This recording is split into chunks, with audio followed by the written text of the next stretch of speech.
Hello, and welcome to Get Recc'd. I am your host, Louis Falgout. And I am your other host, Stephen Falgout.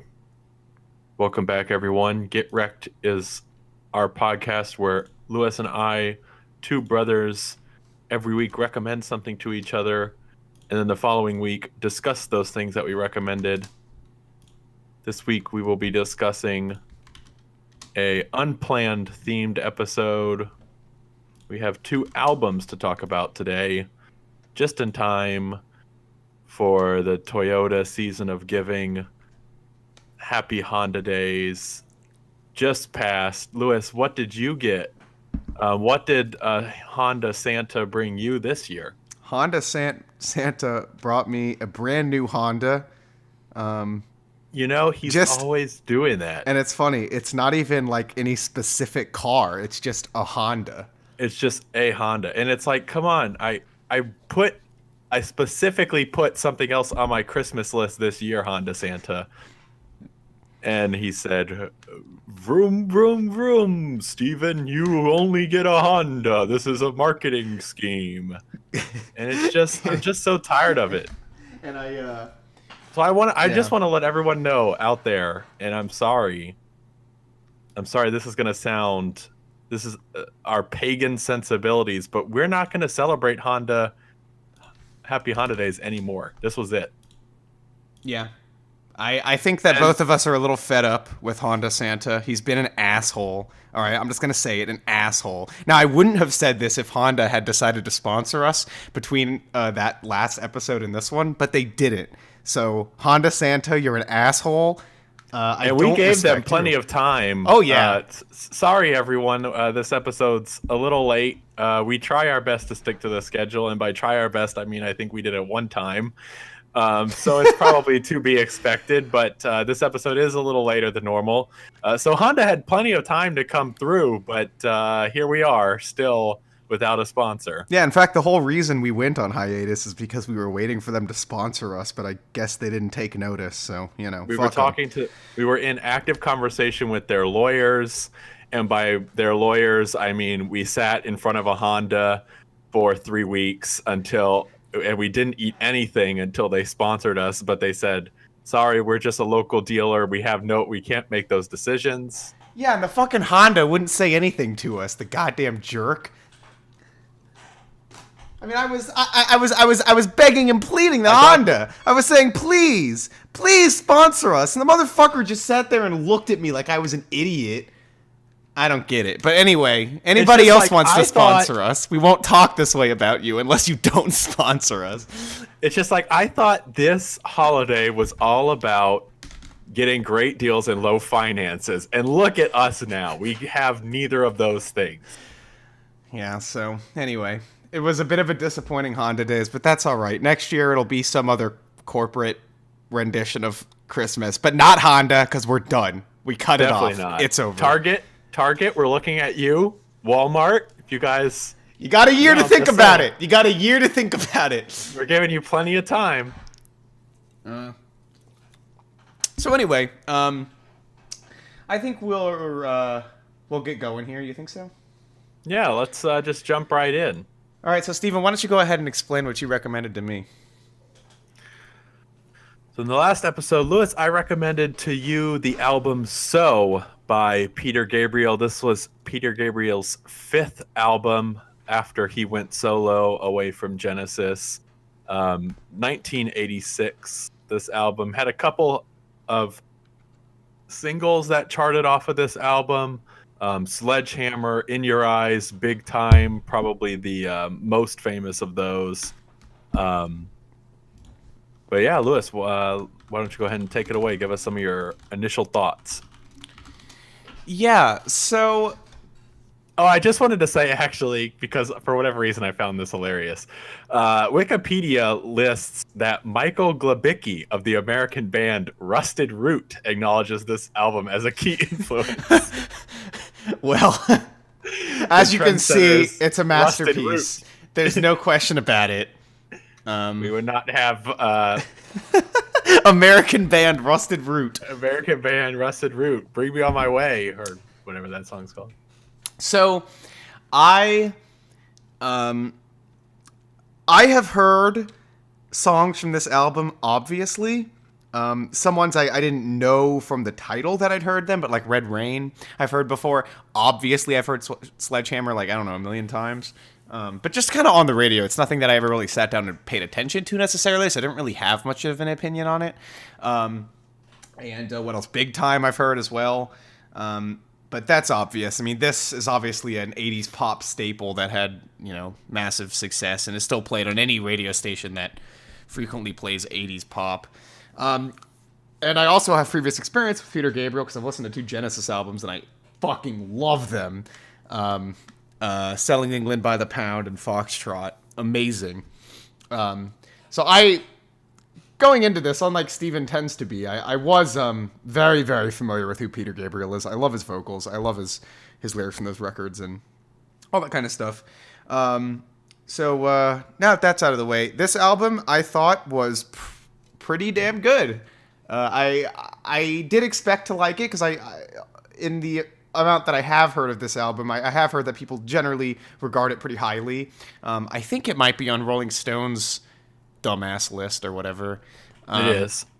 So I mean, so yeah, and obviously it's a big cultural staple. It's one of those albums that I think had enough hits where you could almost say the album is like a greatest hits compilation. Yeah, so I guess the first thing I want to say about this record is that I definitely don't like this Peter Gabriel as much as the Genesis Peter Gabriel. But compared to what Genesis turned into with Phil Collins, I definitely like this Peter Gabriel more than that Genesis. So I guess that's kind of a good place for him to be in. I would also say that in pretty much, like, I don't know if I see any similarities between this and the Genesis albums that I'd listened to.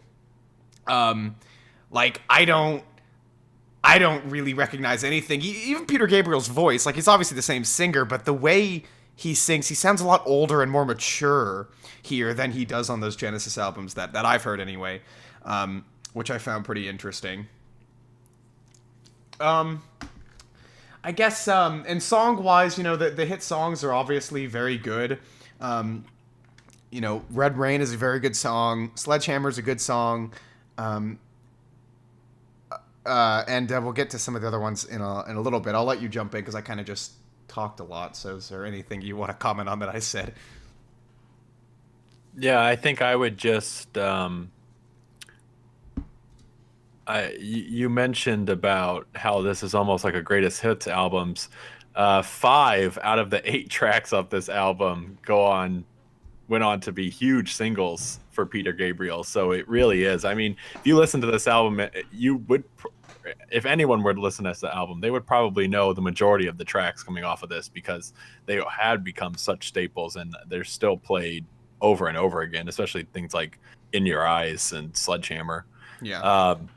Yeah, and you mentioned that it was on the it made quite a number of lists for some of the greatest albums, pretty high ranking. The one thing I thought was interesting coming off of Wikipedia is that it was quite a big year, I guess, for the Grammys because this album lost out to Graceland, which is not as good, by the way. I do not agree with that pick. After listening to this, though they are kind of similar. They both take like some African very influence similar and stuff. Yeah, so let's talk a little bit about this album.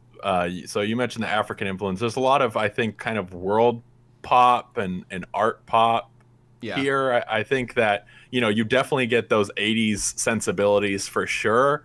But I think that they're not overblown. I think even listening to this album today, so I came from a similar place where listening to this album, I had only listened to the singles independently. But listening to them all together in one album, you really get that sense of interesting, I don't want to call it genre bending, but track to track, you get a lot of different sounds, especially going from, even right off the bat, going from Red Rain, which is kind of the slower, artier track, to Sledgehammer, which is just like straight up pop track. I think it was an interesting exploration of sounds as he moved through, and it's not a very long track listing. There's only 8 tracks here, I think the album's only like 40 something minutes. But even within those 40 minutes, you get a lot of different sounds. There's even, I can't think of the name of the track, but one of the tracks is actually very very instrumental. I think it's one of the final tracks. Because what's interesting is like the whole side one is like Red Rain, Sledgehammer, Don't Give Up, That Voice Again. Red Rain, Sledgehammer, That Voice Again are played almost all the time. Don't Give Up's probably the only one that doesn't get as much of a play, and that one I think is a little less radio friendly, because that's one's a little more surreal, kind of worldier. It's a slow burner for sure. Definitely slow burner. So yeah, a lot of different sounds, but like I mentioned, definitely you could feel that 80s characteristic. Yeah, and I do want to point out there's seems to be 2 track lists of this thing floating around. I very, very rarely won't just listen to whatever the original track list is, no matter how hard it is to do that, unless there's like a really good reason to. So here I listened to the original vinyl track listing, which was Excellent Birds is not on it. Though I have heard Excellent Birds because it's also on Laurie Anderson's album, Mr. Heartbreak, although I think the version's a little different, but it's the same basic song, I believe, or something. But anyway, I didn't hear that one. And the version that I heard ends on We Do What We're Told. And I see it's actually quite interesting because this is maybe one of the first times where I really experienced such a different placement of tracks depending on what version you listen to. So like the original, the one that you're talking about, the progression is Red Rain, Sledgehammer, Don't Give Up, That Voice Again, In Your Eyes, Mercy Street, Big Time, We Do What We're Told.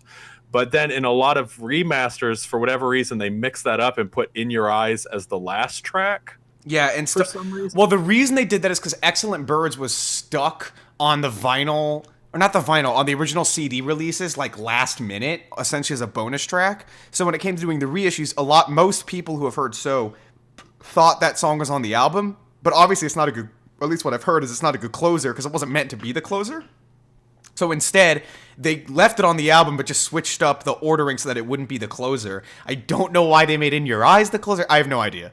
But anyway, that's a version a lot of people are familiar with. But it seems very much to me that if you put We Do What We're Told at any other place in the track listing, it would just awkwardly break it up. Like, I feel like the only place I can even see that working is where it is stuck on this record. So I find that a little odd. But anyway, that's not a huge thing. You may have listened to the other version. It doesn't really seem to matter much. I think, so I'll say right now the 2 best songs here are Don't Give Up and In Your Eyes. Don't Give Up, Kate Bush is amazing on this song. I mean, she is fantastic. This is like one of the most comforting songs I've ever heard. It's so nice. And it's exactly what it says it is from the offset, right? So you've got Peter Gabriel playing this very dejected, depressed, he sort of views himself as a failure, right? That's how he sings. Well, sort of. I say sort of, but he does. That's literally what he says. And Kate Bush plays the comforting whoever, your family, your partner, I don't know, just somebody comforting you. So she'll fill out his lines with something. He'll say something dejected, and then she'll come in with something very comforting. I don't know. I thought it was a great dynamic. I thought it was great, and they work really well together. On this song, and then In Your Eyes is obviously great. I think that the you can really hear the sort of this world music influence on this song, especially, maybe more so than any others.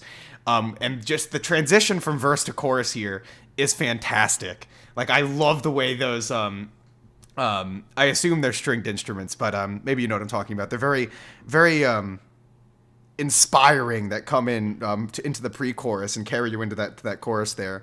And I love the chant at the end of the song. It's great. It's so good. But then I will say, what else do I want to... I want to say all the good stuff first. And I found We Do What We Told interesting as the closer here. It's kind of Eno-esque. Like, it reminds me of the stuff that ends off the Bowie Berlin trilogy albums, like Low and Heroes and stuff. It reminds me a lot of Brian Eno. I don't think Eno was involved. I didn't read his name anywhere, but it sounds like it's a lot like that. And I enjoyed this track a lot too. On first listen, I thought it was like kind of awkwardly placed and it felt kind of out of place. But on further listens, I actually think it's pretty lifting and pretty cool. Not as good as a Brian Eno track, but I hear the influence anyway. So, and that's all the good stuff I want to say. Oh, I guess I'll also just comment on Sledgehammer. It's obviously the biggest song here. I enjoy that it's like the sexual innuendos on the song are so ridiculous. They're kind of funny. I find that entertaining, and I think the outro to this song is by far the best bit. I'm not crazy about this song, to be honest, but once you get to that like extended outro, I think it really picks up, and like the way the drums kick in and everything just keeps going into high gear. I think it's great. And yeah, that's all the positive stuff I want to say. So I'll throw it back to you before I give my negatives. Yeah, I don't know if I have too much to add to that. I think I mentioned before, I really like the way that this album opens too. I think that Red Rain is a really great way to open this album.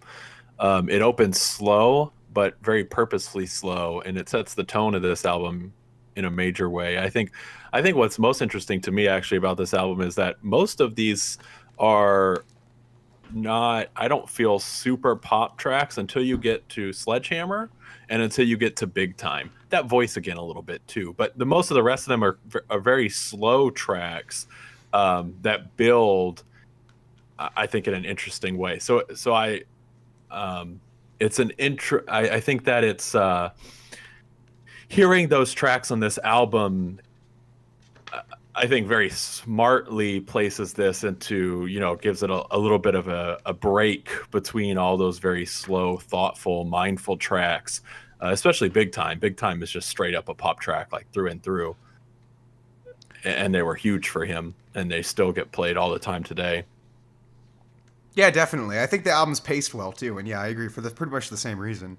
Yeah, and that's kind of where I was going with it. I think that this album is paced really beautifully, actually, and it's, like I said, it's only 8 tracks, but you never, I don't really feel, personally, I don't really feel like there's ever any downtime because of the way that the tracks are listed. Now, what's interesting is then the track listing gets mixed up, so I would be interesting to see how that affects that pacing. Probably not too bad, but it's still. Well, what version are you familiar with? So I listened to the same version that you did, which is yeah. the original track listing. Okay. So. Yeah, that's good. It seems like it was very much intended to be ordered that way, right? Like I don't. Yeah. In Your Eyes as a closer seems very weird, but maybe, I don't know, maybe it works. Yeah, my biggest, let's see, negatives with the album, like overall, something I found interesting is I was really expecting to not like the production because it's an 80s pop album. I despise popular production techniques of the 80s more than any other time period. Even like the overproduced 2000s rock music, I think I prefer to the sort of gated reverb heavy synthetic sounds of 80s pop. I can't stand that shit. And I just want to say real quick, that's actually why I gave you this album, because I was interested to see what you would think. Yeah, well, that's the thing is I don't think it has that problem. I really don't. I think the production of this thing is great until you get to Big Time. I don't like that song, man. That song sucks. That song is shit. And I hate that it's placed right before the end. Like, I guess there's no better way to put it, I guess. But pacing wise, it makes sense. But I just like, man, you get 8 songs, and I just like, I wonder if just a better song had been there instead of Big Time, because Big Time drags this album down a little bit for me. I don't know that, and it's not even just the production on that track, which I think is garbage, and appallingly so too, because again, it kind of sticks out like a sore thumb. Like even Sledgehammer sounds fantastic and doesn't have this problem, but this song does. And on top of that, I just think that the whole, like, it's got this, like, big shot. It's Big Time, like making it into fame and to stardom. It's a little hard to tell if it's meant to be satirical or not, but I don't really think it makes a difference. Like, either way, I find the lyrics here to be really overly simplistic and stupid. Like I hate that it relies on this, like, I'm making big time in the big church and the big this and the big that, and I'm moving away from the small this and the small that and the small. I just found it dumb. That's really where most of my criticism lies. It's just that one song. Thankfully, it's not one of the lengthier songs here. I don't think it like kills the album or anything. I can tolerate it. It's not a terrible song, but I don't know. Do you like that track? Am I off base here? Well, I do, but I like I'm 100% a fan of all the 80s pop and that 80s sound. So no, it's far from the worst. It's far from the worst thing I've ever heard. But it's just, you know, I don't enjoy it. And I guess the only other thing I can say is I don't think that this is by any means a masterpiece. And like I said before, I think that what Peter Gabriel was doing with Genesis in the 70s is just way better. But I appreciate what he did here. I think that for a pop album, this is very solid. Not even for a pop album; it's just a very solid album. I don't even know why I said that. And I gotta say, I am definitely pleasantly surprised that a major pop album, like a really major pop album from the 80s, didn't turn me off. And I gotta give credit for that. And I'm pretty much done if you are too. Yeah. Okay, so yeah, I guess I'll wrap up my thoughts. Yeah, like I said, I think that, you know, this is a very solid record. I think I can totally understand why there are a lot of people who like it more than me. I think that's really cool. I get it. I really do. Even with Big Time, I totally get it. I think this is a very well-structured album. I think the songs are well-written. And I think the production is great on most of the tracks. And there's a lot to really, really enjoy about it. But just personally, songs like Sledgehammer and Red Rain and That Voice Again are enjoyable, but I don't think that they're great.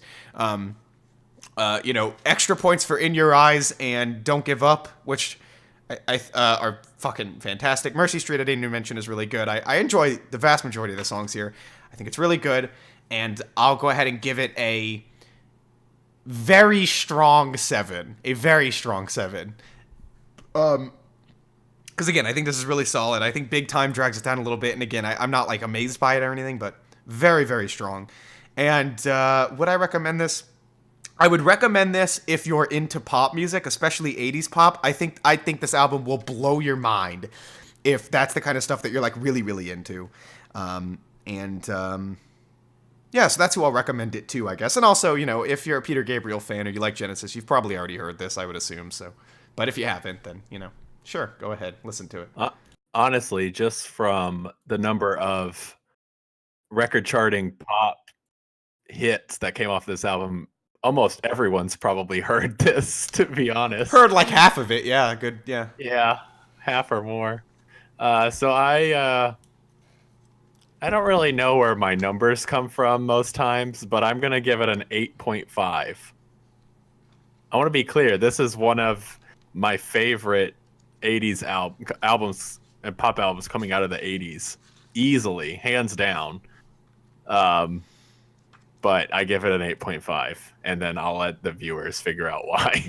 Okay. Because I don't know why. Do you recommend it? I guess you do, right? I do recommend it. Yeah, I absolutely recommend it. Yeah, I mean, I think its cultural status is enough recommendation. You don't really need us to tell you whether to listen to it or not, you know? Okay, so now the question is, Lewis, have you listened to any other Peter Gabriel albums? No, I haven't, but Sinister Footwear was in here, and yeah, he did change his name on my server to make Lewis listen to Peter Gabriel. Yeah, I did this for you, bud. Yeah, there's I know that Rate Your Music, the highest rated one there is Peter Gabriel 3. Which I guess is also known as Melt. So I'll probably check it out. Again, I want to finish up Peter Gabriel Genesis stuff before I get to that. But yeah, I probably will. I mean, I can see that his solo career is worth listening to, so sure, yeah. Before we move on, Paris Minto pointing out that, in Steven's opinion, So is vastly superior to No Love Deep Web. It's true. Yeah, okay. So we'll move on then? Yep. All right, so I recommended to Steven the album The College Dropout by Kanye West. This is Kanye West's debut album. Went from being just a producer to being a rapper. The album was a massive success. I don't know where it charted to, but I know it did very well. Plenty of hit songs. And obviously it boosted Kanye to his position that he's now with. Well, perhaps not all the way here, but it definitely got him started. It made him a name in hip-hop, and I am curious what Steven thought of the album. So I had never heard of Kanye West before. Yeah, you were... He's never watched television or ever listened to the radio or ever went Lewis, online. have you ever... I'm going to take a little bit of a non sequitur here, Lewis, because it's one of my favorite things. And this is a mini recommendation to you. You know the Disney movie Wreck-It Ralph? I am familiar with it. Have you ever seen Kanye's interview where he compares himself to Vanellope Von Schweetz from Wreck-It Ralph? I actually haven't. Okay, you definitely need to, and Right. Everyone listening, you need to go and search that out because it's a treasure and a dream. Sure. Now, Lewis, I'm gonna let you finish, but no, I didn't know where I was going with that actually, but I know Kanye West did that to Taylor Swift one time. Yeah. Wow. What a guy, the voice of our generation, as he so proclaims. So let's talk about this album, College Dropout. This album, to me, I just want to start by saying that the opening of this album is incredible. I would say from intro down to like through the finish of All Falls Down, the amount of times I just listened to that little progression right there, uncountable. I mean, really, this whole thing up and down, I'll just say it. I absolutely adore this album. I think that this is a great just a fantastic breakout album for Kanye. Pretty much every track on here, all the skits are super fun. The voice that he brings to the table on this, and just the message that he gets out through this album, I think is really, really great. And speaking of messages, we'll get there, but I really, really like his story that he tells as the last part of Last Call. I just think that's such a cool, interesting thing to hear from Kanye. And as another fun little side game for anyone listening, count the number of times I've said interesting in this episode and take a shot. You probably just take not. a shot. Just take a shot. Just one shot. Just one. Take one anyway. Not because of that. Okay. So back to the album. First, I want to say, because I like bringing up Wikipedia as we're talking through these, I just want to say that the Phoenix New Times, a paper that we're both very familiar with, because we wrote for it, remember? No, we didn't actually do that. But they named it the second best rap album of the decade. Ooh. So thank you, Wikipedia, for letting us know that. That's genuinely a fair opinion to have. Oh yeah, I think so. I mean, this. So I'm gonna talk about this one in a vacuum because I've heard a lot of Kanye and a lot of Kanye albums, but just talking about it on its own merits. So like I said, I really, really like the opening of this album. That first little skit into We Don't Care, and then the second little skit into All Falls Down, I just think is a really awesome progression. Kanye has this flow, which I think is great. His production is just absolutely incredible on this album, and the way I don't even know how he finds the samples that he finds, because the samples that he takes for these albums are just awesome. And I mean, I've seen a couple videos. This is throughout his career, but a couple videos of some of the just crazy things that he does to sample some of these things, and they become probably even better known than the sample itself. But like speeding up and pitch shifting, just the way that he blends those into his own flow, into the beats and the tracks, it's just awesome to hear. He had been doing it long before this too. I mean, for big names as well, and then some of those big names even show up onto the album. Specifically, he has an incredibly great working relationship with Jay-Z. They had been working together for a long time, even before this. But the way that he utilizes soul and R&B and gospel and small choirs, and the way that he infuses them so well into his own sound, and he creates something new, I think is just awesome.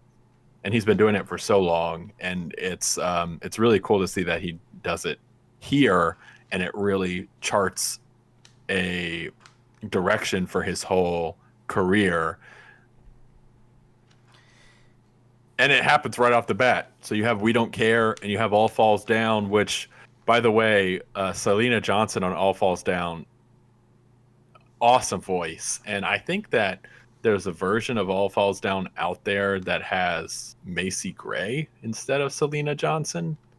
I think it might have been a live album or something. But either way, just all the features on here, I will say, just in general, every feature on here is really great. I like the one...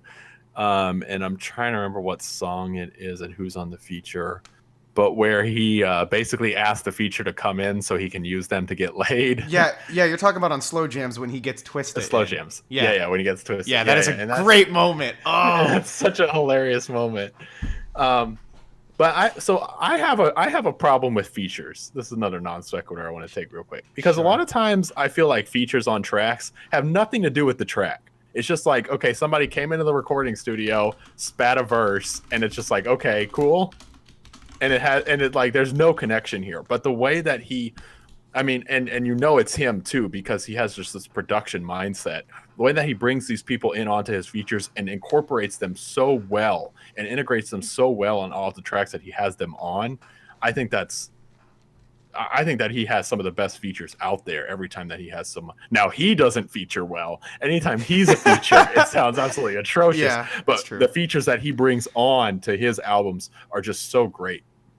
Yeah, and you hear this later on in his career. Like, if you listen to My Beautiful Dark Twisted Fantasy, the way he uses features on that is he uses them like they're instruments. Like, he takes somebody and has them give a very short snippet, but it doesn't even matter how big of a name they are. He'll just have them say something and use it in the song because he knows it can enhance the song.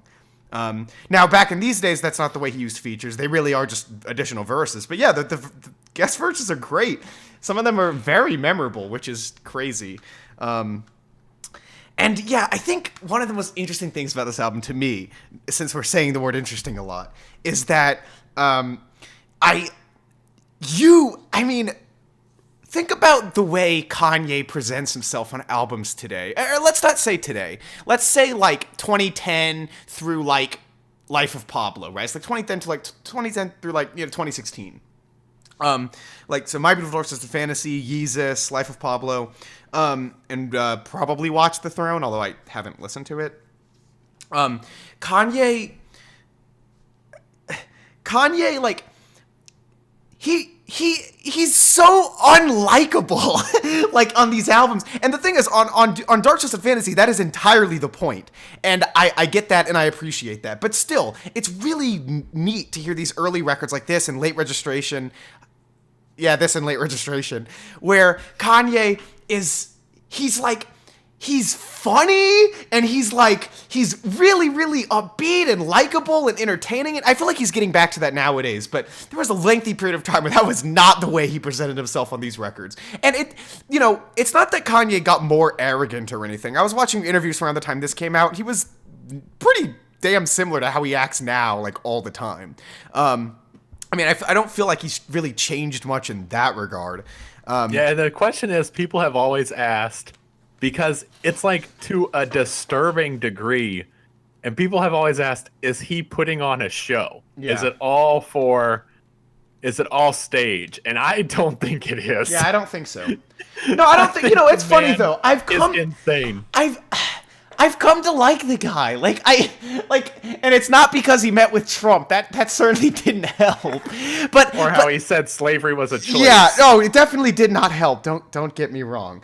But I just enjoy, especially watching these old interviews. Like, I just enjoy watching him. Like, he doesn't give a shit. Like, there's this sort of interview etiquette. I want to talk about the album, so I'll try to be quick. There's sort of interview etiquette where you have to not talk about, you have to present yourself like this really humble person, you know, and a lot of it's bullshit. I mean, let's be real. A lot of the interview etiquette is bullshit, and Kanye just disregards it. He doesn't care. And part of me thinks that's kind of awesome. But it's like, really, just in general, there's a social etiquette that you don't even have to be famous to really apply for, but telling everyone to stand up in your show and then not refusing to perform because someone who was handicapped didn't stand up is not the correct social etiquette. Right, Kanye West. Right, or very famously, you're obviously picking some of the worst examples, and of course he's done shitty douchebaggy things without a doubt, but you know, the one time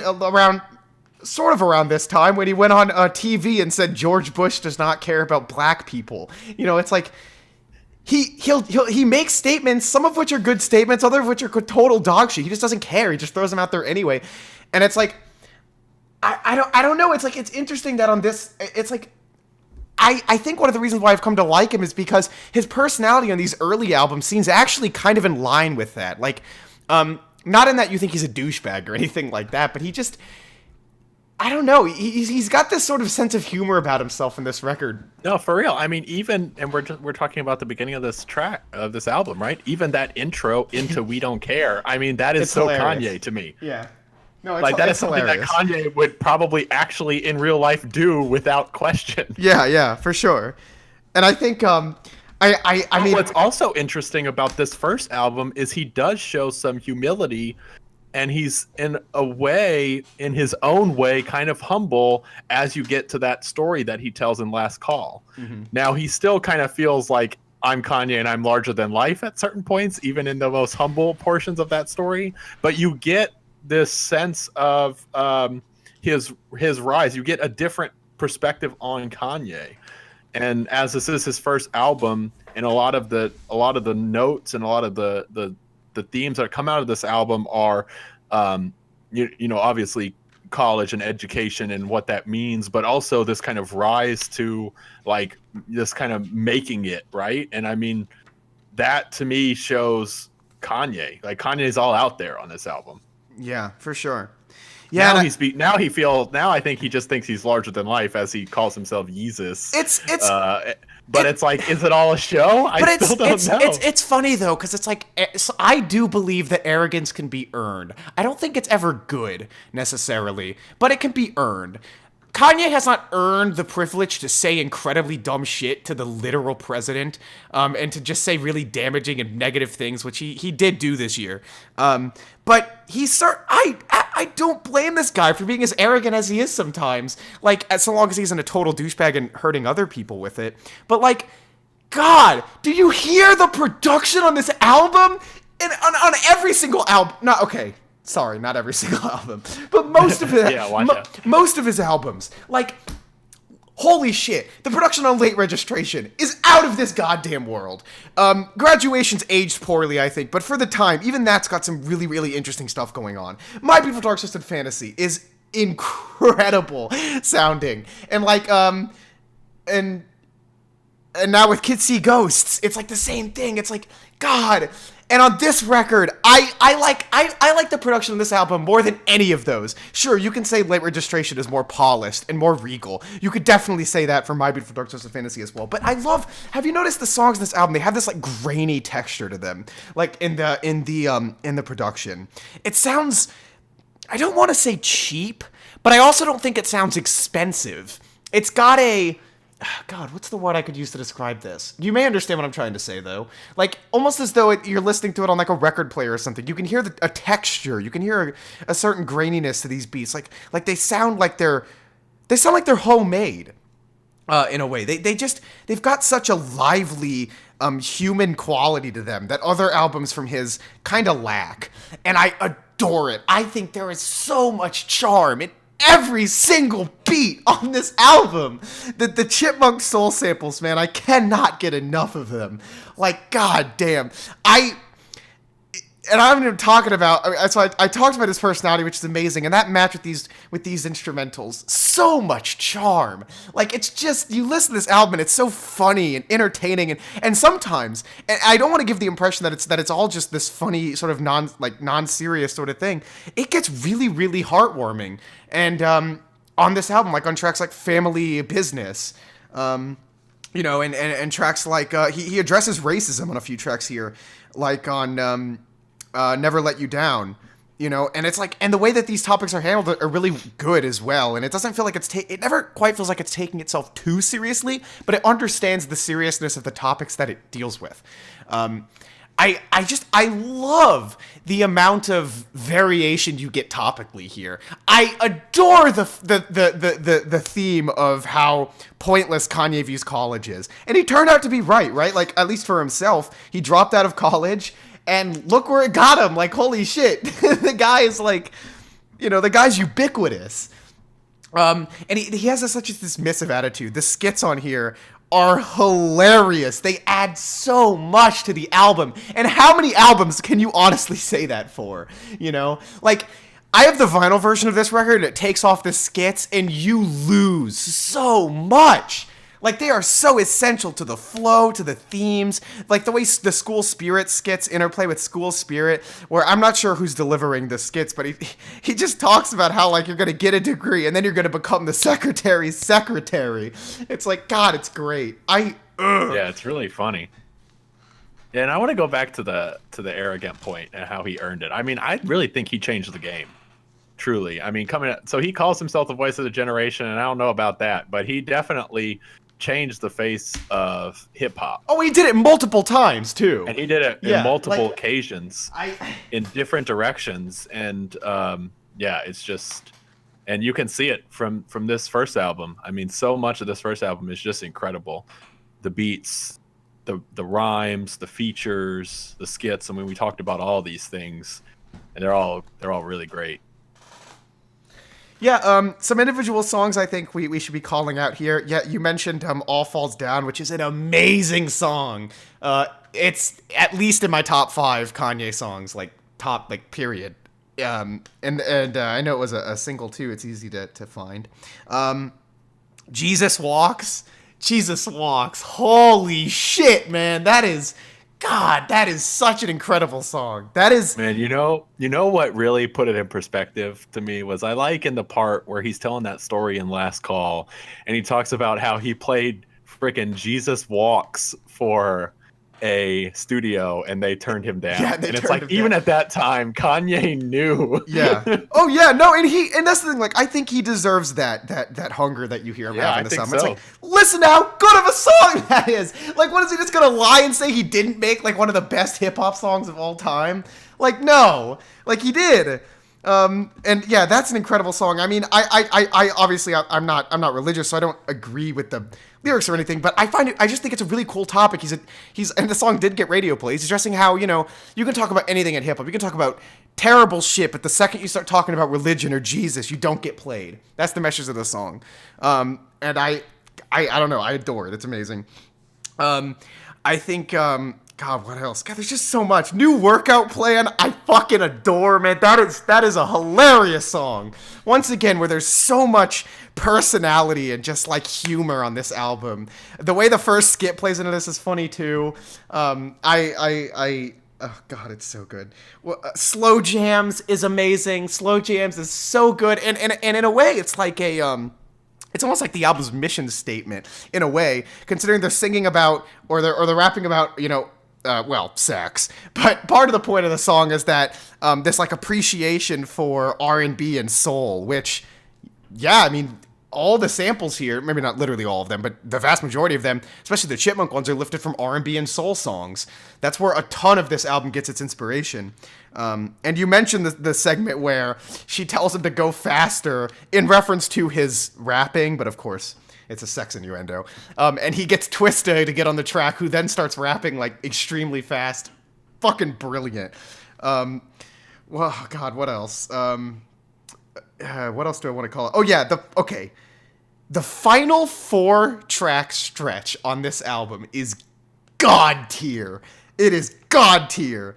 You've got Through the Wire, where Kanye literally raps through a dental wire like he had dental surgery, and he has wires in his mouth, and he's rapping, and you can like hear he can't quite say his words quite right. He can't quite enunciate quite right.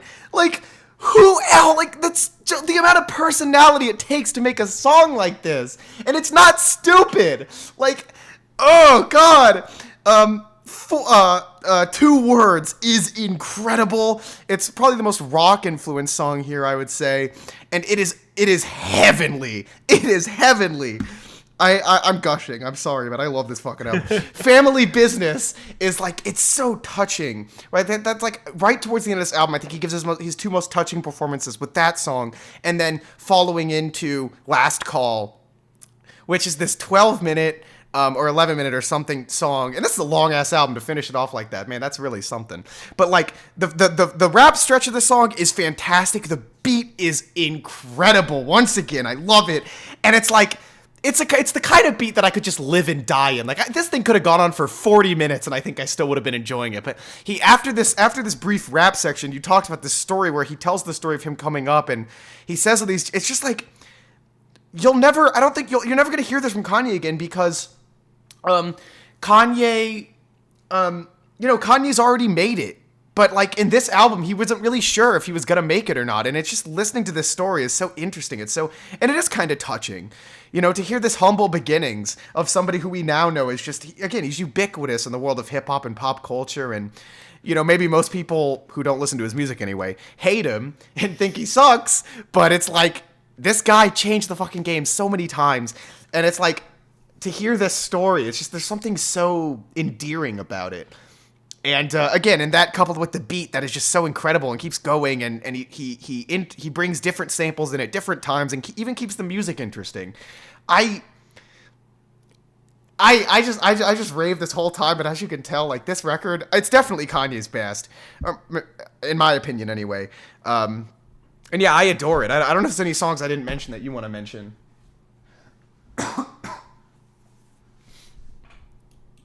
Yeah, I mean, so many of these tracks. We could talk about all of them. Yeah. I like Spaceship. I like Get 'Em High. I like Breathe In, Breathe Out. Some of the lesser known tracks on this album are really great. You already mentioned the skits. I think the skits are hilarious, especially the workout plan one and the School Spirit one. School Spirit 2 into Lil Jimmy is like the funniest shit. Yeah, like, really like good. It just ends, and then, oh, where you going, Little Jimmy? My dad died. God, yeah. Amazing! That shit had me in tears the first time I heard it. I want to say I've listened to comedy albums and shit. I've never laughed so hard in an album. When I first listened to this thing, I was like, some of this shit was like actually cracking me up. Which is such an accomplishment. That's such an achievement. Yeah. No, I think. Okay, I think we've gushed about this one enough. I think so. You ready to wrap it up? Yeah. Okay, so I don't think it's going to come as any surprise. I absolutely adore this album. I really enjoy so many of Kanye's work and so many of his albums. I give this one a 10. I think that this is one of the best of his stuff. I think, personally, Kanye's best album is My Beautiful Dark Twisted Fantasy. But I would probably give that one a 10 as well. Do I recommend this? Absolutely. I think if you're a fan of hip-hop at all, first of all, you probably have already listened to this album. But if not, you definitely should. And then listen to much more of Kanye after that, too. For sure. Yeah, if you're a hip-hop fan, you haven't gotten around to Kanye, it's probably time to hurry that up. Yes, my score for this album is a 9.5. I know you might have thought I'd give a 10 just because I was gushing about it so much, and I kind of wish I could, but Breathe In, Breathe Out is not amazing. There are some moments that are like maybe a tad underwhelming on this, but only a tad. Like, personality-wise, flow-wise, like, man, I could listen to this thing on repeat. It's so entertaining. Like, that's the word I want to use for it. You could call so many albums so many things, but, like, this is pure entertainment. And that's not to say that it doesn't address serious topics. It doesn't have a serious point to make, especially about education and racism.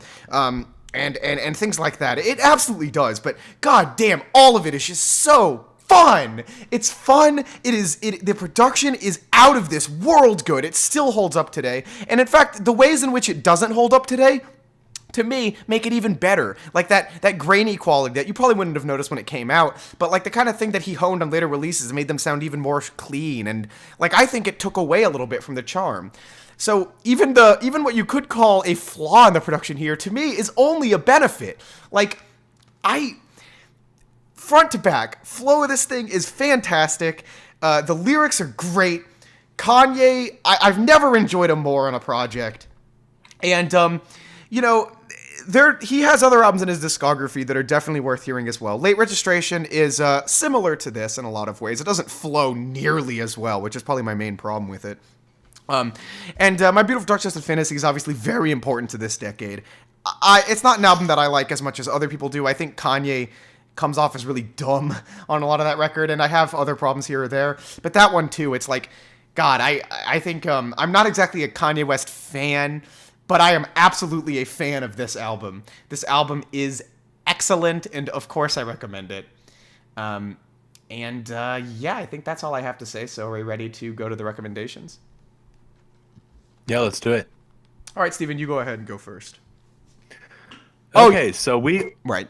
You got it. We are going to do a theme rec for next episode, an intentional theme rec for next episode. We are going back to our, as Lewis called it, what happened, as I called it, New Year, New Me, just in time for 2019. So the way that this rec is going to work is we're going to recommend at least two things. One, where we feel like the artist or the series what was received incredibly well, and one where we felt like they might have gone downhill. In either order. Yeah, so it could be uphill or downhill. And we want to answer the question of what happened. We already did this, so if you want to see what this kind of thing works like, you can go back and watch. I believe it was episode 5. And to be clear, we are going to answer the question. We know the answer. Yes, it's not even our opinion. It is the objective truth of what happened. Objective fact of what happened that we are going to give to you. We are going to release the curtain, unveil the secrets of what happened. Yep. So with that being said, Lewis, I am going to go downhill, although you could watch it in either order, but I'm going to go downhill, starting with 2003's Pirates of the Caribbean, The Curse of the Black Pearl. And then you could make an argument that the series never really got any better, but I'll go with then Pirates of the Caribbean's At World's End. Okay. And then, Steven, I'm going to recommend to you what happened to Arcade Fire. And I will argue that they went downhill. So I actually have two albums to recommend to you for the when I think that they were a great band. Those albums are Funeral and The Suburbs. And then I want to recommend to you 2017's Everything Now for when they went downhill. Funeral was released in 2004. And The Suburbs was released in 2010. And The Suburbs actually won a Grammy for Album of the Year. One of the most surprising and perhaps well-deserved Album of the Year Grammy nods that have ever really happened. I guess a little bit of background, and you probably are already familiar with the bands, but they're very influential and important indie rock band from the 2000s who went from indie rock to disco and dance music. So have fun with that. And I think, with that said, I think we're done here. Yeah. So everybody look forward to New Year, New Me, What Happened, to Pirates of the Caribbean, and Arcade Fire. Something I want to say, Stephen, by the way, is I think we were talking about Pirates of the Caribbean not too long ago, and I think part of me figured this is exactly what you were going to do. And I want to say I am very upset that I'm going to have to watch Pirates of the Caribbean at World's End again. That is not a good thing. because I know how much you enjoy it, and you just can't get enough. Oh no! So having to watch it again, you're just gonna the enthusiasm. You can't take it. I understand. But it's okay. Good old Jerry Bruck. Do we have anything that we want to say while we're out here? I guess I'll look over the comments, but if you have anything to say, go ahead and say it now. No, just want to, again, thank everyone for tuning in to our little podcast. We're on episode 24, going into episode 25, going into a brand new year. It's crazy to even think that I think we've been doing this now for a year. Over a year. Yeah. We started in November 2017, which is, I can't even believe it. Yeah, that's crazy. And we have... I appreciate anyone and everyone who listens to this thing. We know that you've all been good boys and girls this year, and Honda Santa probably brought you really great presents. Yeah, but not us apparently. Probably a Honda he brought you, which is good. That's a new car for you. Now you do have to pay taxes. I want to be clear. You will have to get insurance. We do not promote tax evasion on this podcast. No. In fact, I would go so far as to say that Get Recc'd podcast takes a stand against tax evasion. I want to mention here before we go that I do want to respond to some comments because we weren't doing that. Hurley the whole time was talking about how overrated he thinks College Dropout is, and to that I just have to say no. And also, I think he's doing that because he learned that the word overrated fucking pisses me off. I have grown to really hate that word. And notice I didn't use it. Even though, given my score of so compared to other critics' ideas of so, I could technically call it overrated. I didn't do it because it's gaslighting. So, anyway, Hurley's wrong about College Dropout, I guess. But hey, that's fine. And anyway... That's all I think I really need to respond to here, so I guess that's it. Okay, well, with that, those were our thoughts. Those are our recommendations. Get wrecked.